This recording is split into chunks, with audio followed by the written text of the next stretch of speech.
pane disclaimer yekuti vedwe nhau ika ine paviri pekuti munhu waichirwa nyaya iyi wabuda zvakare achiita imwe vhidhiyo achanda kusungisa vanhu vachoni vatenderedza ndifunga pasocial media. Number 2, handizi kuti munhu uyu muzimbabweni kana kuti hasi muzimbabweni. Number 3, chandakwanisa kubata apa ndechekuti munhu uyu ndofunga kuda wakataura rurimi rweEast Ndebele, saka hazozvi kuti uri kudistrict ripi zvakare panhau iyi. Toenda pakuti taona vhidhiyo yekutanga mudzimai uyu ataura kuti hanzi ndaifanira kukudza kuti iwewe unofanira kunditumira mameseji kumaWhatsApp group sezvinongoita vanhu vese, kwete kunditumira kuinbox. Handiti asi pavhidhiyo iyi it's unfortunate handikwanisi kuisa panapa nekuti wazenge wosungisa mwana hanzi watenderedza vhidhiyo. Izvozvi unovapedza vese nguva yevanhu vacho vatenderedza vhidhiyo iyoyo yazara everywhere, mapeji ese hambuti uchatsvaga vese ukavaona here vanhu vavo vauda kundosungisa nekuti vanhu vakutoita awareness. Uri kurohwa uda kusungisa vanhu vacho varuda kubatsira kuti uyu munhu wakurohwa naThemba uyu munhu ukurohwa naThemba uyu mudzimai uyu pakati chibhunonino apa kodza kuti wanga ahwa nekuzvandakatwa uyu wonzizoni taura paya wataura otanga kupuwa mambama wapuwa mambama asingaperi mudzimai uyu vedwe mudzimai ukurohwa uyu mudzimai ukurohwa iyeye ndokubva atanga kuti Themba which Themba is this now? I think ndo zvatika kuna vanhu vachiri kuti which Themba are we talking about? Are we talking about our own Themba we know kana kuti there is another Themba? I think pachine confusion vazhinji vakubvunza kuti which Themba is this? I think ndemumwewo Themba nekuti kwaza kuda mufananidzo womumwewo Themba asiri wedu atoziva isusu anoita advocacy kunotoni ndofunga asiri kwabuda mumwe mubrother kwavanga vari kokoko. Zvapera paya toona imwe vhidhiyo uyu mudzimai uya same wanga achishanda akati kuna Themba wati nditori kuno kumapurisa ndofunga ndoda kuita kesi against ningi nekuti asi manje mawedza kuita sekuti mumwe munhu ndiye ari kumuudzira mudzimai wokuseriku. Saka ndizozvi kuti mudzimai uyu is she happy or not? Are you okay or not? Now everyone is trying to advocate kuti no. Vedwe basira mudzimai uyu. This Themba should be looked for. This Themba should be hounded and found for. Nevamwana wakawanda. But to our surprise, this woman is defending this Themba. So now everyone is saying, how are we going to help you if you are busy defending the same Themba we saw you achita muklepo wakarohwa mudzimai wedu atite kurana mapavhidhiyo paikira ndisingazozivi manje takuda kuita analysis kuti alright uyu mudzimai waibuda achirekodha kuchiti kuda kuti wairekodha pavhidhiyo ichitumirwa munhu murume here kunzi iwe aifanira kutaura neni kuvhidhiyo kuseri kubva atotanga kuti ini nehaule hwangu ihwohwo ndiri haule asi waifanira kunditumira mameseji kupi kuWhatsApp group. Saka na vhidhiyo iyoyo isina kuzotumigwa kune mumwe munhu.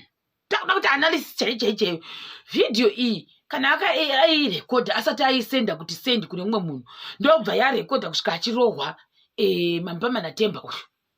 Saka vhidhiyo yakazobuda sei mufoni memudzimai uyu uchiinda mumaoko evamwe vanhu kuda vari pedo naye zvakafamba sei? Totangira ipapo nekuti uda kusungisa vanhu vatanzi vaisa vhidhiyo kuti vhidhiyo iyoyo iinde kune vamwe vanhu ava iwe uchirohwa kudayo yakaenda sei? Muona manje sokuti ndiye wakaiindisa here kana kuti munhu woukama akaitora akaiindisa here kana kuti wakazongosenda yakadero achirohwa ipapo nani naThemba uyu. Themba unorova Themba can beat apa mudzimai ngaanhake iyi mudzimai wakanaka asingamboiti tsvara kadenga asi uri kurohwa maleft right and center naThemba can beat atiti kura nhema apa tobva ipapo kwati hanzi deformation of character. Asi mawedza aya atanga asiri kubuda muromo make maonyera ndanichita pavhidhiyo ata sekuti ari kuudzirwa zvekutaura nemunhu wachoni. Don't know who are we to judge? Kana iye ari happy neizvozvo zvari kuitwa kwachoni munokwanisa kuita sei? Nothing. Ndokubva zvanzi nemunhu uyu anonzi senzi taiona paFacebook yakaitwa mascreenshot nevanhu Facebook still vanoita investigations and CI all in.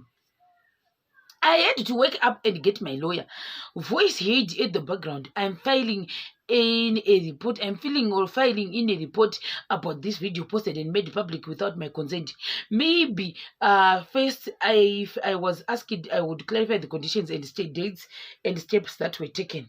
But anyway, my fight is with the concerned parties, including Opera News and someone I don't even care know about, Prince KB Wakona and the so-called Teddy Duke so Swedi.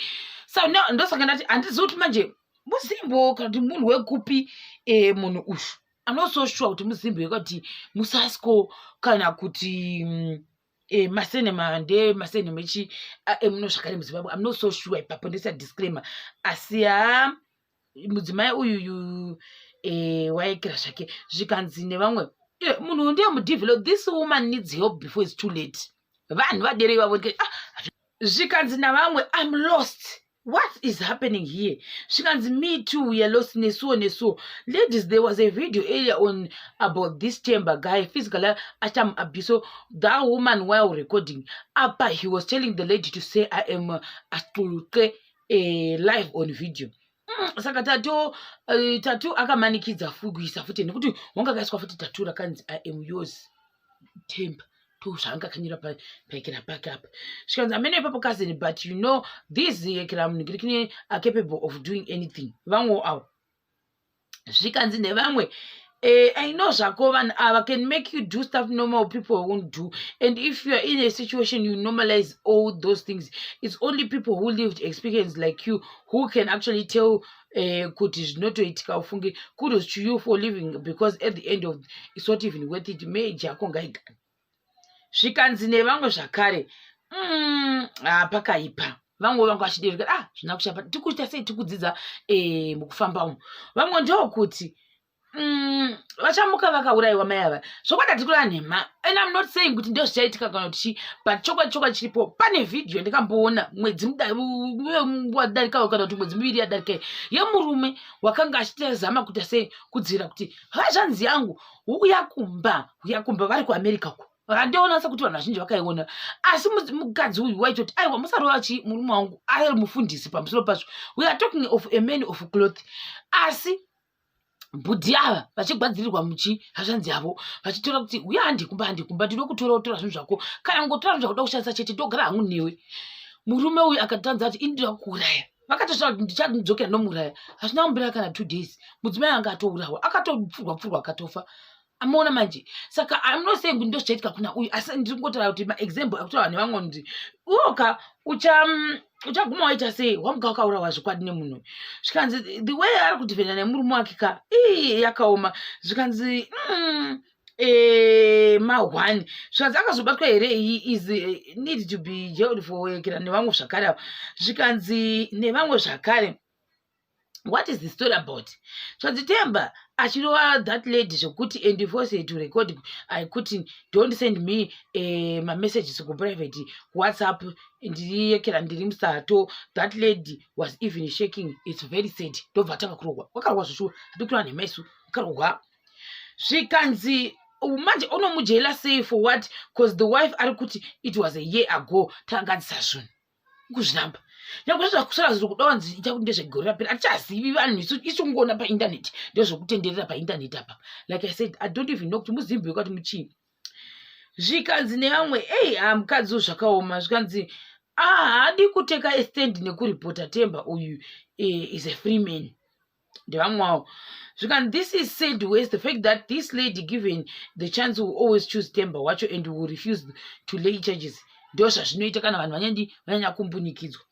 She opened a case for the lady who posted the video of ye achiita sachiwa. Ndo zvandati video yokuti izosvika kumudzimai yakasvika sei. Totangira ipapo nekuti iye angatanga kudoti kune mudzimai uyu iwe ndiwe wakaikira. Ko video yakasvika sei. Ko kana ari ye mudzimai akatotumirawo someone kana hama ikazosvika ikatumira mwana kuti one zvikuti wachi hama yedu muone manje. So apa papa anogona kuzobata vanhu vakawanda.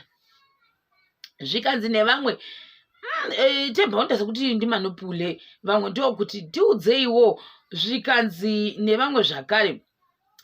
And if you go ku profile kwake you can tell she's young. Now Themba has looking like a middle-aged wife. Ndevamwe avo. Zvikanzi zvakaoma hazvo ndevamwe vari kutaura avo. Zvikanzi battered woman syndrome, it's so sad. Anobatsirika sei manje. Vamwe ndokuti zvakatitora ma 3 years kuti tibude umo. Zvikanzi nevamwe zvakare mudzimai unogwadza. kusara kwandakaita mazuva kwakaoma people variyekera havatombodi kana kumboudzirwa vanenge vachi muabuse iyoyu ya vanhu vanoita muabuse havazvione because the abuse anoita kunge ari kuda stereki iye achikushungurudza zvikanzi murume uyu uri kuita muabuse kumudzimai wake wanga achirogwa asingamboiti pavidhiyo futi ndasungwe zvikanzi unosungirwei uyo anosungiswa nani because the wife blames munhu akabudisa vidhiyo noti akamurova zvikanzi ndo zviri kugwadza izvezvo zvikanzi she is opening a case against munhu wachona akarika vidhiyo zvikanzi hanzi defamation of character yakaita the video is from a year ago takagadzisana nevamwewo zvakare apa ari kuita zvokuudzirwa futi machii mashoko achoni pamwe ndokuti mudzimai uyu hanzi kune inonzi Stockholm syndrome nevamwe wangu achidero tikati hazvina kushata kana ndiro zita remunhu anoitwa abuse here kakanyarara kana kuti zvorevei kana ndiro zita remunhu anoda munhu wanenge achiita zvomuabuse here ndofunga ndo zvakataura zvikanzi nevamwe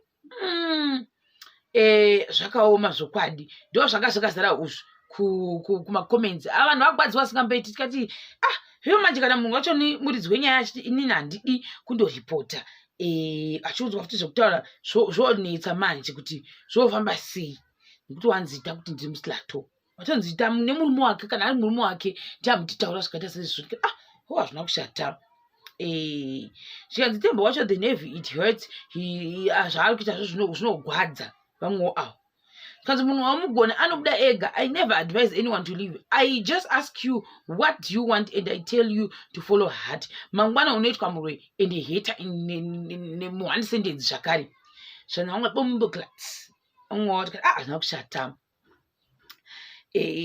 ndo zvanga zvakazara kuti kumacomments izvi vamwe akati saka iwe unotoita kuti munhu akwengweri muviri achiswa mutatu wako isatiziwo asi iwe mukadzi uyu uri kuda kusungisa munhu waita kuti uye abatsirwe help kuti uyu Themba uyu aonekwa kuti hanzi Themba iwe kushakarika ukuta kushandakata munhu uchirogwa unzi taura kuti uri muslatoo kana ari mudzimai wake handisi kuti nekuda kwei ari kumutreata like that.